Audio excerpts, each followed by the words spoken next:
Oui! Oh putain, mais oui! Merci! Dieu existe certainement et a entendu mon appel. Je voulais un bon film d'action et j'ai eu un très bon film d'action. Merci. Après 24 heures limite, qui était une merde monumentale, j'avais un peu peur que cette année 2018 commence très mal au niveau filmographie et finalement je me suis régalé devant The Passenger, réalisé par monsieur John Colet-Serra. Et ben ma couille, voilà, je te tire ma casquette et regarde, je la pose parce que respect, tu as fait un excellent travail. Alors attention, ce n'est pas un chef-d'œuvre au point que ça y est, il mérite des Oscars, qu'il faut le revoir en boucle, bien sûr que non. D'ailleurs, malheureusement, il va souffrir d'une certaine limitation du fait est qu'une fois que vous l'avez vu, l'effet de surprise, les protagonistes, il n'y a plus vraiment de choses qui va fonctionner, même si l'histoire est intéressante. Mais bon, une fois que tu sais qui est coupable, tu sais comment ça va fonctionner, il y a moins de surprises, à moins d'avoir Alzheimer. Là, vous pouvez le voir en boucle.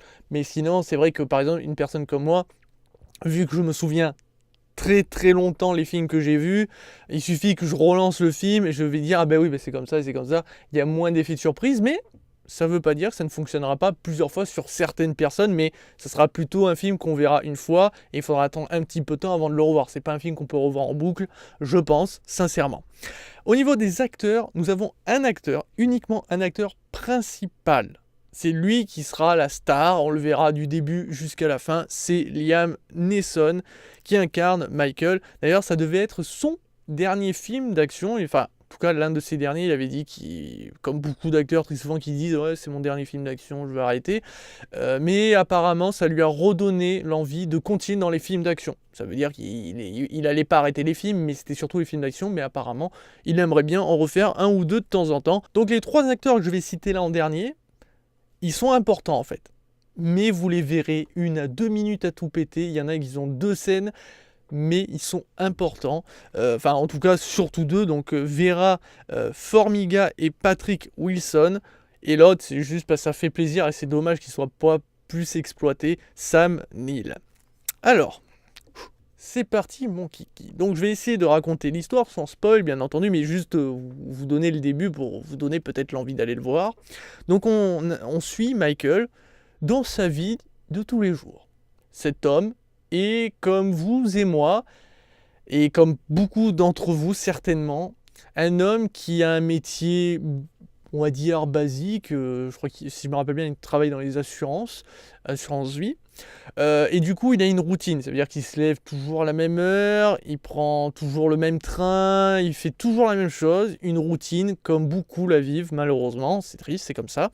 Et du coup, en fait, le film commence comme ça, où on va suivre son premier réveil, donc voilà, 6 heures, puis à un moment ça va couper, et ça va reprendre au réveil à 6 heures, puis ça va recouper plus ou moins au même endroit, et ainsi de suite, 2-3 fois, et puis ça va changer, on va le voir dans la salle de bain 2-3 fois, puis après on va le voir parler à son fils 2-3 ou 4 fois, ou ainsi de suite, jusqu'à qu'on enchaîne comme ça, plusieurs fois, on multiplie les mêmes scènes, mais à chaque fois dans des différentes saisons, différents moments, des fois ça se passe bien, des fois ça s'engueule, ainsi de suite.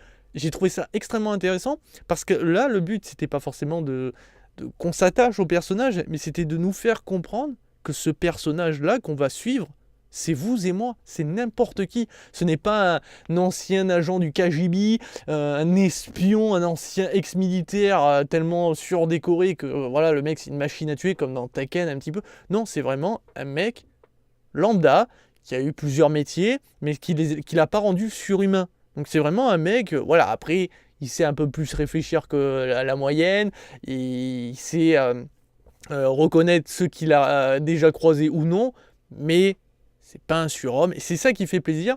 Et du coup, les dernières scènes qui se multiplient, c'est quand il est dans le train, donc on va voir qu'il monte toujours dans le même train, aux mêmes horaires, qu'il croise très souvent les mêmes personnes, au point qu'il a lié certaines amitiés entre guillemets, et du coup, ainsi démarre à un moment où donc, il prend une dernière fois le train, et il va croiser une personne, et cette personne va lui proposer, pas un jeu, pas vraiment un défi, mais un espèce de travail, de retrouver une personne dans ce train, et c'est tout. Voilà, et au début, c'est comme ça. Cette personne qui est un intrus, entre guillemets, un petit peu comme Charlie dans vos bouquins, vous essayez de trouver Charlie, mais c'est un peu ça. dans un train. Sauf que lui, ben, il n'a pas toute la vie, puisque le bouquin Charlie, tu peux prendre tout ton temps. Lui, il n'a qu'un nombre de stations limité, donc en gros, plus ou moins une journée entre guillemets. Donc ça veut dire que tout ce que vous allez suivre, c'est une simple journée. Une journée de merde, faut le reconnaître, puisqu'il va lui arriver que des merdes. Et c'est là où on découvre à quel point un scénario n'a pas besoin d'être ultra complexe, mais quand il est plutôt bien écrit, ça fonctionne parfaitement. Parce que là, on va être dans un train. Tout se déroule dans un train uniquement. Donc déjà, tu es dans un endroit confiné, donc tu n'as pas forcément 50 millions de plans de caméra. Je me suis dit, ça va être compliqué pour que ça soit haletant, pour que voilà, et surtout un film d'action. Comment il y aura de l'action dedans? Je veux dire, il suffit qu'il y en ait un qui tire, par exemple avec une arme à feu, et tout le monde va hurler. Il y en a qui vont tirer sur la manette pour arrêter le train, et voilà, ça sera terminé. Mais en fait, vous allez voir que tout va bien se dégoupiller, puisqu'on va suivre vraiment une enquête où voilà, Michael va tenter de trouver cette personne. Donc on va le voir faire des allers-retours dans les wagons, regarder. Forcément, il fait un peu suspect. Tout va pas bien se passer, mais c'est logique. Là, encore une fois, c'est crédible.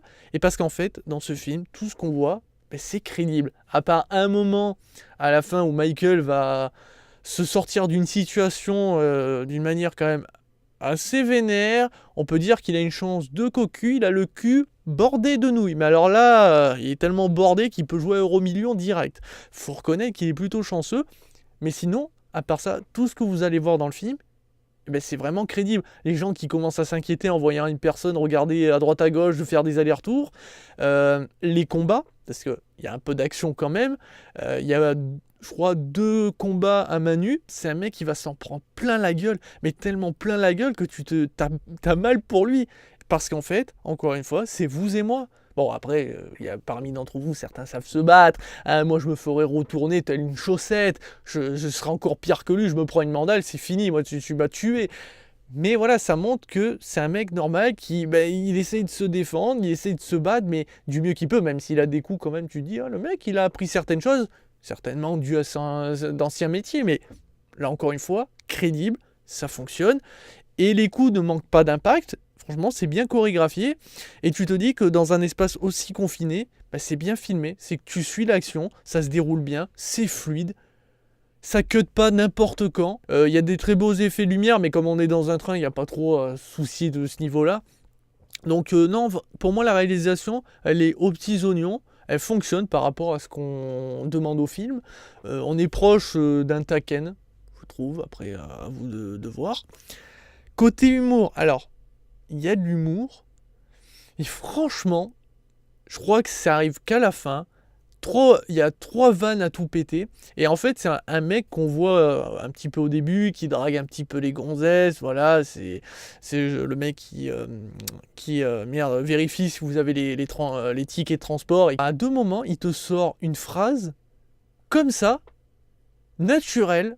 Et ben, c'est à mourir de rire. Elle fonctionne parfaitement. Ça fait une espèce de vanne, mais c'est pas voulu, hein, c'est pas une blague. Mais ça fait rire, enfin moi je trouve que ça fait rire, et surtout c'est que c'est pas sur la durée, c'est vraiment un truc qui dit une phrase, ça fait rire, et ça se coupe parfaitement. Moi j'étais mort de rire sur les 2 phrases qu'il nous a sorties, et quand tu vois le contexte, tu te dis que, en fait, une personne normale aurait réagi plus ou moins comme lui, enfin il y en a qui auraient réagi comme lui, donc en fait c'est encore crédible. Côté énigme, donc cette recherche de cette personne, eh bien en fait, elle est très maligne, c'est très malin plutôt, puisque le réalisateur a fait en sorte de nous envoyer des fausses pistes, parce que même Michael croit que c'est des bonnes pistes. Et du coup, on est comme lui, on se dit, mais c'est vrai, je sais pas, c'est bizarre. Alors bien sûr, nous, il y a la caméra qui zoome sur une personne, tu dis, c'est bizarre, elle zoome sur cette personne, c'est pas pour rien. Sauf qu'en fait, Michael a vu cette personne aussi. Donc en fait, c'est juste pour nous montrer où Michael va à regarder. Et du coup,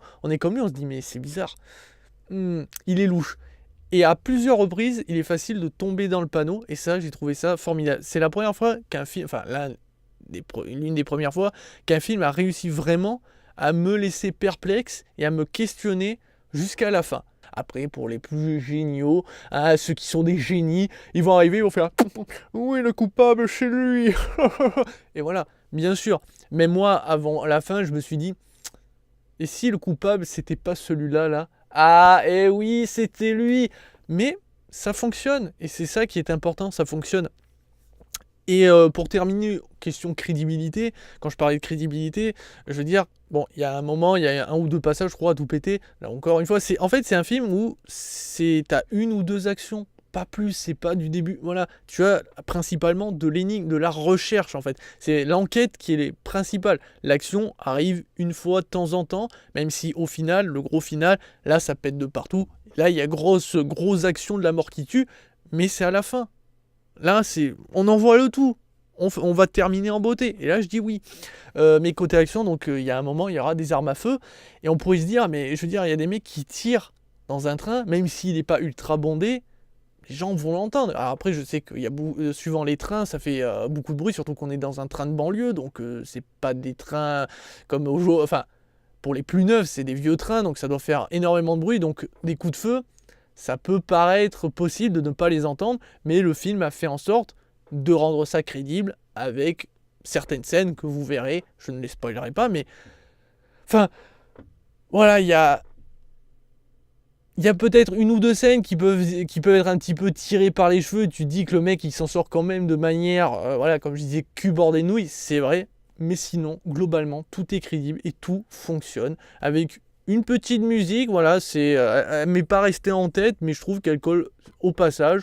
Moi, ce qui m'a vraiment intéressé, c'est ce côté enquête, cette recherche. J'étais comme lui, j'étais comme Michael, j'étais là, merde, mais c'est qui? Mais attends, ça fait 2 fois qu'on passe dans ce wagon, on regarde les mêmes personnes, mais fais quelque chose. Et t'as envie de dire, mais vas-y, fais. Et tu dis aussi, mais si on était à sa place, comment on aurait réagi? Et c'est là où tout fonctionne et tout prend son sens. À quel point ce film nous met à la place et on voit une personne comme n'importe qui. Et du coup, ma note, 5 étoiles sur 5. Sur ce, tchuss les enfants.